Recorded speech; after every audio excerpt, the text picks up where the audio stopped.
Hello, hello. It's the one and only.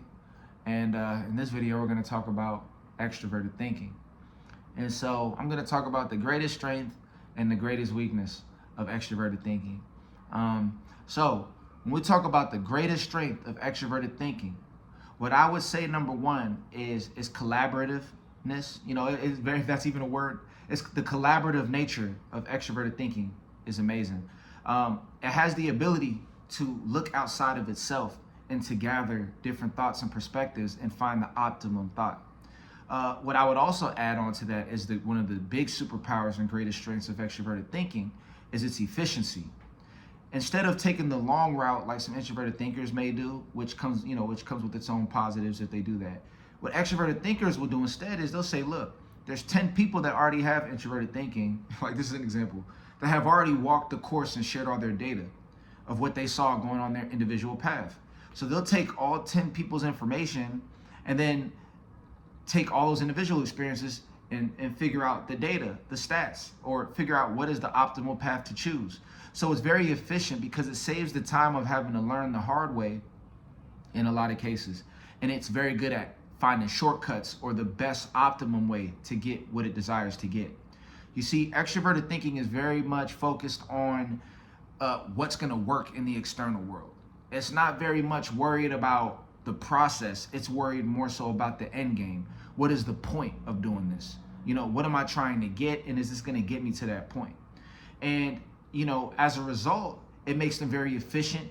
It puts them in positions a lot of the time where they become leaders because they know how to get people to the end game the quickest. It also makes them, I like to put it like this. Introverted thinkers are what you would consider logical, and extroverted thinkers are what you would consider rational. And if you look at logic, or if you look at like linear, it's 1 + 1 = 2, right? Rationalization or ration is going to be like division, right? It's going to be 2 divided by 1 = 2, right? The whole idea of it is it's not following a linear step. It's trying to figure out how to get this end result in the quickest way. Does it have to cut something off? Does it have to add here? Whatever it has to do to get there, and it's going to get there quicker than most types. So its efficiency and its ability to prioritize what's most effective is their biggest superpower. And it also allows them to be very knowledgeable, and they can, a lot of the time, come up with brilliant ways to, maximize on efficiency and maximize on goal attainment and achievement because it knows where to put its focus is toward. And it's very good at not wasting time or excess time on things that it doesn't view as important. Now, one of the biggest cons of extroverted thinking is that same thing, in the sense that extroverted thinkers can skip the steps. And also, one thing about extroverted thinking is, if you notice anybody that has extroverted thinking as a dominant type, a lot of the time they can be also very stubborn and also kind of rude, because they'll jump in and say, oh, this is that is that. Extroverted thinking very much is a very black and white view on life.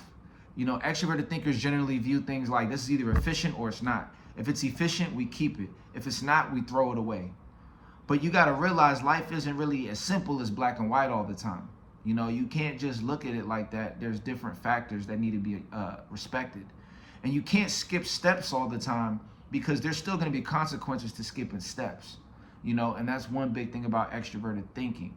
Another thing about extroverted thinkers, as I mentioned, is a lot of the time they can judge really quickly. They can look at stats and just say, oh, that's just what this is. But you got to realize, okay, stats give you a general view of the overall perspective of what's going on. But you still got to respect the individual basis of life, right? So you might look at it and say, these people are the ones that's rich, these are the ones that's poor. So I'm not going to talk to these kind of people that are poor.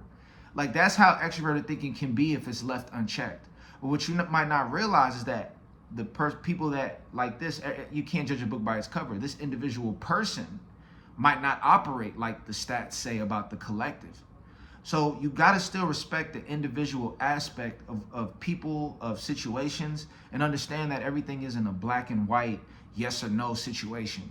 And if they can balance their efficiency in the stats and the things that they collect to have the best data with individual perspectives and with personal day-to-day perspective, then they got the perfect remedy and balance to really have a very effective mind in the world. But if they lean on really what you can consider like intellectual laziness of just trying to focus on data and what is the overall idea, that's when it can get dangerous. I've met some extroverted thinkers that will read one article in the news, and it will say statistically blah, blah, blah, and they'll just run with that, And you got to understand, you can't just run with something that you see. You got to still vet it, still got to look through, see if it's true, because people can put any kind of data out there. I can do a data study with 20 people and say, oh, this is what came out of my data, and tell people, right? So it's all about taking everything into perspective. Of course, we can't get all the data of every person in the world. That's impossible.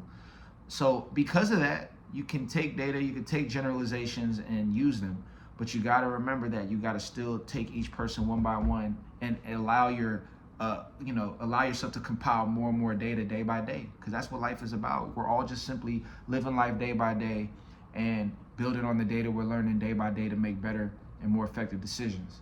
So, that's what I would say for extroverted thinkers. That's the biggest weakness. And the beautiful thing about this, with this whole series we're doing, is that you can utilize your strengths, and then you can look at the weaknesses. You can, work on those weaknesses, and now you're using, the strongest aspect of your function, and you're maximizing on it. And you can learn the other functions too. And, you might have weaker functions, and you can learn to use those better as well. So this is what I do with my life coaching, with my personal coaching. I incorporate MBTI in my coaching. I incorporate, a lot of my studies when it comes to relationships, dating, the mind, narcissism, and things like that, to really help people have a very effective life and operate from a high vibrational place. So I hope you're gaining value from these videos. Make sure to like and subscribe. Make sure to leave a comment if you appreciated it. Let me know what you think. Does this make sense to you people out there with extroverted thinking? If it does, drop a comment, and I'll be back with more. Peace.